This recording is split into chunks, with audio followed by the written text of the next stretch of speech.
একজন শিক্ষক আমাকে ফোন দিয়েছিলেন, তিনি তার মায়ের চিকিৎসা করতে পারছেন না। আমার প্রশ্ন হলো, সরকারি চাকরিজীবীদের প্রত্যেক মাসেই যদি 1-2 তারিখের মধ্যে বেতনের প্রয়োজন হয় আমরা দিয়ে থাকি। ঈদ চলে গেল, আজ মাসের 16 তারিখ মাননীয় স্পিকার, মাদ্রাসার কোনো শিক্ষককে বেতন দেওয়া হয়নি।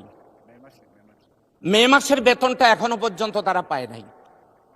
তো আমার প্রশ্ন হলো যে যদি আমরা বেতন দেই, এটা মাসের শুরুতে দিলে তো তারা উপকৃত হতে পারে।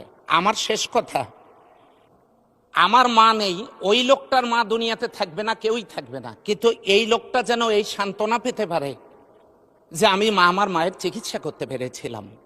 আমি এই ব্যাপারে সংশ্লিষ্ট মন্ত্রণালয়ে আপনার যথাযথ হস্তক্ষেপ কামনা করছি এবং মাদ্রাসার অবহেলিত শিক্ষকদের এই বেতন ছাড় করার জন্য অনুরোধ করছি, সেই সাথে ইবতেদায়ী মাদ্রাসা সরকারিকরণের জন্য বিনীত অনুরোধ করছি। আসসালামু আলাইকুম মাননীয় স্পিকার।